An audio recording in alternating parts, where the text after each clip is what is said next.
साक्षी शिंदे आजच्या बातमीपत्रात आपलं स्वागत। नजर टाकूयात हेडलाईन्सवर।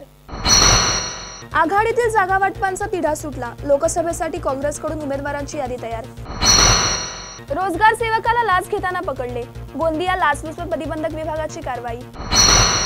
खासदार राजू शेट्टी यांच्या हस्ते शेवगाव येथे चारा छावणीचा शुभारंभ। हळदी कुंकू समारंभात महिलांना वृक्षाचे वाण, पर्यावरणाविषयी जागृतीचा प्रयत्न। युवा सेना आणि विद्यार्थी सेनेच्या वतीने धारूर किल्ल्यात स्वच्छता मोहीम। तळोजा पोलिसांचे नागरिकांना तिळगुळ, सुरक्षित राहण्यासाठी दिल्या शुभेच्छा। पावेघर येथे मोफत डोळे तपासणी आणि मोतीबिंदू शस्त्रक्रिया शिबिर। अजिंठ्यातील उर्दू प्राथमिक शाळेत क्रीडा स्पर्धेचा शुभारंभ। आता बातम्या पाहूयात विस्ताराने। आगामी लोकसभा निवडणुकीसाठी काँग्रेस राष्ट्रवादी आघाडीतील जागा वाटपांचा तिढा जवळपास सुटला असल्याची माहिती आहे। त्यामुळे या दोन्ही पक्षांकडून आता उमेदवारांची नावे घोषित केली जाणार आहेत। काँग्रेसमधील काही उमेदवारांची नावे लवकरच पक्षाकडून घोषित केली जाणार आहेत। काही संभावित उमेदवारांची नावे समोर आली आहेत। सूत्रांनी दिलेल्या माहितीनुसार विदर्भातून अमर काळे यांना वर्धा लोकसभा मतदारसंघातून उमेदवारी दिली जाणार आहे। तसेच प्रफुल्ल गुडदे पाटील यांना नागपूर, नितीन राऊत यांना रामटेक, मुकुल वासनिक यांना अमरावती, माणिकराव ठाकरे यांना चंद्रपूर, जीवन पाटील यांना यवतमाळ वाशिम, तर नामदेव उसेंडी यांना गडचिरोली लोकसभा मतदारसंघातून उमेदवारी दिली जाण्याची शक्यता आहे। विशेष म्हणजे अकोल्याची जागा भारिपचे प्रकाश आंबेडकर यांच्यासाठी सोडली जाणार असल्याचंही बोललं जात आहे। दरम्यान 2014च्या लोकसभा निवडणुकीत मोदी लाटेमध्ये काँग्रेसचा बालेकिल्ला भाजपने हिसकावून घेतला होता। यामुळे 2019च्या निवडणुकीसाठी काँग्रेसने आतापासूनच रणनीती आखली आहे। कोणत्याही परिस्थितीत भाजपच्या हातून हे मतदारसंघ पुन्हा मिळवण्याची तयारी काँग्रेसकडून केली जात आहे।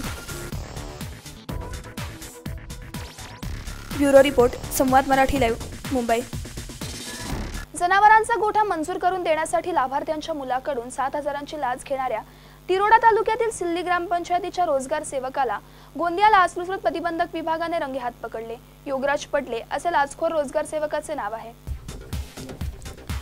तक्रारकर्ता हा मजूर असून त्याच्या वडिलांचे नाव महात्मा गांधी राष्ट्रीय ग्रामीण रोजगार हमी योजनेअंतर्गत जनावरांच्या गोठा मंजुरीच्या लाभार्थी यादीत समाविष्ट होते। सदर गोठा मंजुरीचा प्रस्ताव तयार करून तो पंचायत समिती तिरोडाकडे पाठवून गोठ्याला मंजुरी मिळवून देण्यासाठी रोजगार सेवक योगराज पटले यांनी 14 जानेवारी रोजी तक्रारकर्त्यांकडे 7,000 रुपयांची लाच मागितली।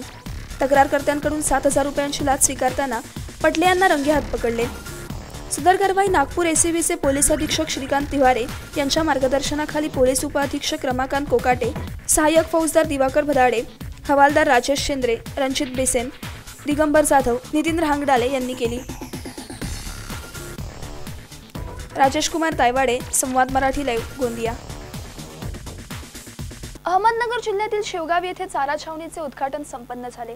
या कार्यक्रमाच्या अध्यक्षस्थानी खासदार राजू शेट्टी हे होते, तर प्रमुख पाहुण्या म्हणून जिल्हा परिषद सदस्य हर्षदा काकडे ह्या होत्या। ही चारा छावणी विना अनुदान तत्वावर सुरू करण्यात आली आहे।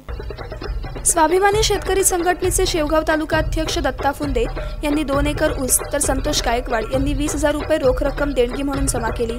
पाथर्डी शेवगाव विधानसभा मतदारसंघात अत्यंत कमी पाऊस झाल्यामुळे जनावरांच्या चाऱ्यांचा प्रश्न निर्माण झाला आहे। शासनाची कोणत्याही प्रकारची मदत न घेता ही छावणी सुरू करण्यात आली आहे।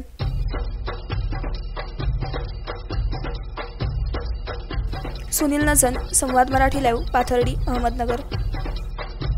अलिबाग तालुक्यातील चौल येथील पर्यावरणप्रेमी प्रियंका काठे यांनी पर्यावरणाचे संतुलन राखण्यासाठी हळदी कुंकू समारंभात सुहासिनींना वाण म्हणून वृक्ष देऊन महिलांमध्ये जागृती करण्याचा प्रयत्न करत सामाजिक संदेश देण्याचा प्रयत्न केलाय।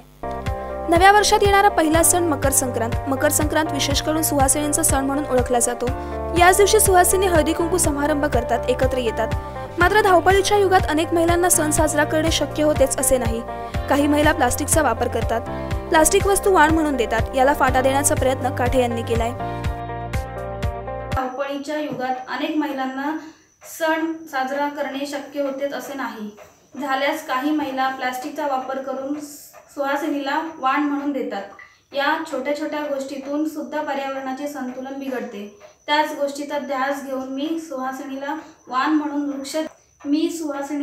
म्हणून वृक्ष देऊन पर्यावरणाचा संतुलन राखण्याचा एक छोटासा प्रयत्न केला आहे। या उपक्रमांचे महिलांकडूनही जोरदार स्वागत करण्यात आले।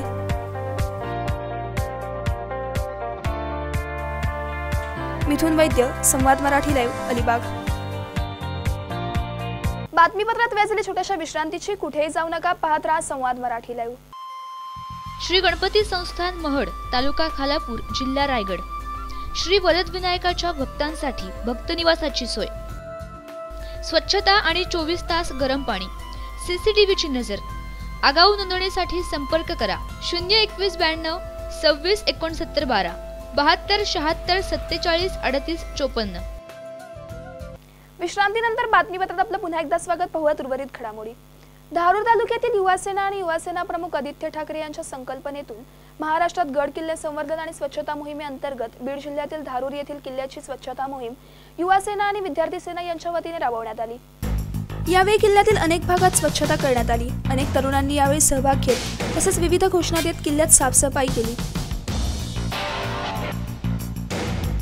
शाळा महाविद्यालयासह ग्रामीण भागातील तरुणांनी यावेळी मोठ्या प्रमाणावर आपला सहभाग नोंदवला होता।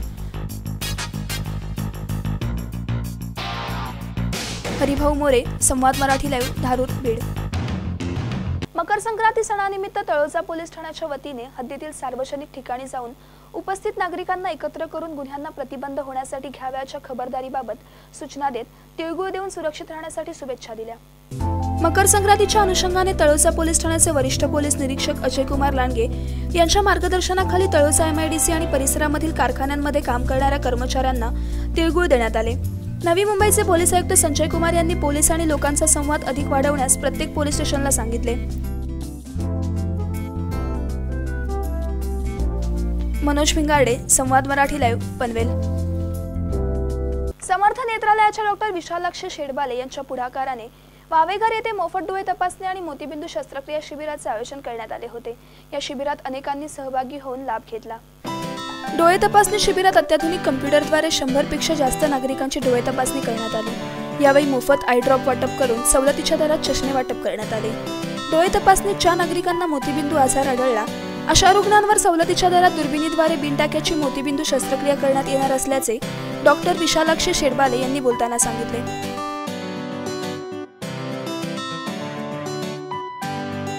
राकेश खराडे, संवाद मराठी लाईव्ह, रिसायनी। खैरुन्निसा उर्दू प्राथमिक शाळा अचिंठा येथे क्रीडा स्पर्धेचे उद्घाटन शाळेचे सचिव शेख जिया उल हक यांच्या हस्ते करण्यात आले। खो खो, कबड्डी, रेसलिंग, क्रिकेट आदी शालेय क्रीडा स्पर्धांचे आयोजन करण्यात आले असून शिक्षक वर्ग आणि विद्यार्थी मोठ्या संख्येने उपस्थित होते। यावेळी शिक्षक आणि विद्यार्थी मोठ्या संख्येने उपस्थित होते। असलम पठाण, संवाद मराठी लाईव्ह, अचिंठा, औरंगाबाद। बातमीपत्रात वेळ इथेच थांबण्याची। पुन्हा भेटूयात पुढील बातमीपत्रात। तोपर्यंत नमस्कार।